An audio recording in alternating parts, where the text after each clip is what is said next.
हरिओम। जगत जननी पार्वती जी ने एक बार शिव जी से पूछा, महाराज आप इतना राम नाम जपते हैं और इसका इतना महात्म्य बतलाते हैं, संसार के लोग भी इस नाम को रटते रहते हैं, फिर क्या कारण है कि उनका उद्धार नहीं होता। महादेव जी बोले, उनका राम नाम की महिमा में विश्वास नहीं है। परीक्षा के लिए वे दोनों काशी के घाट पर बैठ गए, जहाँ से लोग गंगा स्नान करके राम राम नाम रटते हुए लौट रहे थे। योजना के अनुसार महादेव जी ने वृद्ध शरीर बनाया और फिर एक कीचड़ भरे गड्ढे में गिर पड़े तथा वृद्धा के भेष में पार्वती जी ऊपर बैठी रहीं। जो भी व्यक्ति उस मार्ग से गुजरता, पार्वती जी उससे कहती, मेरे पति को गड्ढे से निकाल दो। जो निकालने जाता उससे कहती, जो निष्पाप हो वही निकाले, अन्यथा इन्हें छूते ही भस्म हो जाएगा। एक पर एक कई लोग आए, पर शर्त सुनकर लौट गए।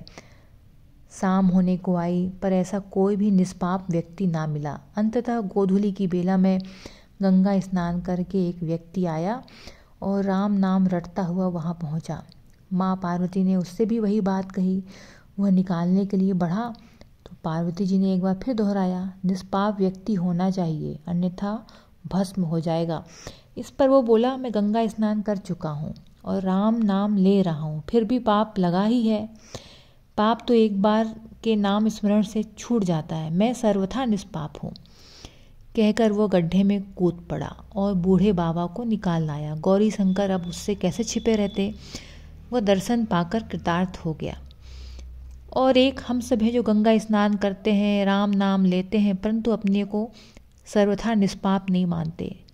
नाम में और गंगा में हमारा पूर्ण विश्वास नहीं है। जितनी शक्ति नाम में पाप नाश की है, उतनी शक्ति महापापी में भी पाप करने की नहीं है। हम तो निरंतर भगवान के नामों को बेचते हैं, परंतु नाम की महिमा इतनी अधिक है कि उसका संस्कार मिट नहीं सकता। भगवान का नाम भगवान की ही भांति चेतन है और उसकी शक्ति भी अपरंपार है। अवसर पाकर वो फिर पनप उठता है, लहलहा उठता है, फल फूलों से भर जाता है और सारे अंतःकरण को मधुमय प्रकाश में आनंदमय कर देता है। किसी भी पदार्थ के लिए नाम को बेचना अनुचित है। राम नाम परम गुहा मंत्र है, पर हम इसका मोल अपने ज्ञान और अपनी दृष्टि के अनुसार ही आंकते हैं। सही मूल्य तो कोई जौहरी ही आंक सकता है। जिसकी जितनी पहुंच है वो उतना ही अधिक मूल्यवान उसके लिए राम नाम है। उसमें नाम में प्रीति और आनंद बढ़ता है। तो फिर नाम को छोड़ते ही, जब नाम में प्रीति आनंद बढ़ता है तो फिर नाम को छोड़ते ही नहीं बनता, उसके प्रति एक सहज आकर्षण उत्पन्न हो जाता है। नाम का प्रयोग 3 प्रकार से होता है। आप जप करके कर लें, स्मरण और कीर्तन। नाम जप गुप्त हो, प्रेम पूर्वक हो और निष्काम भाव से हो। जप की शक्ति अपार है, वह सारे अंतःकरण को निर्मल कर देता है। स्मरण वह उत्तम है जिसमें चित्त भगवान में ही लगा रहे, एक क्षण के लिए भी इधर उधर ना डुले। कीर्तन वह उत्तम है जो जोर जोर से हो। कीर्तन में यह भावना आए कि लोग हमें देख रहे हैं।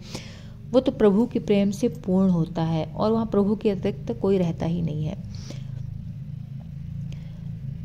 श्रीमद् भागवत में कीर्तन के संबंध में कहा गया है कि मनुष्य को चाहिए कि वह चक्रपाणी भगवान विष्णु के परम मंगलमय लोक प्रसिद्ध जन्म कर्म गुणों को सुनता हुआ और उसकी विचित्र लीलाओं के अनुसार रखे गए नामों का निसंकोच होकर गान करता हुआ असंग भाव से संसार में विचरे। अर्थात जो कीर्तन करे मस्त होकर अपने आप को भूल जाए, लोक लाज छोड़ दे, मान पूजा आदि में आसक्ति ना हो। यदि लोगों को दिखलाने में आसक्ति है, धन में आसक्ति है, वो कीर्तन नहीं होता है। आसक्ति भगवान की लीला में रहना चाहिए। लीला सुनते ही अघाए नहीं, गाते गाते थके नहीं, इतना पागल हो जाए कि सब कुछ भूल जाए, केवल नामासक्त मस्त होकर कीर्तन करता रहे। इस प्रकार व्रत धारण करने की फलस्वरूप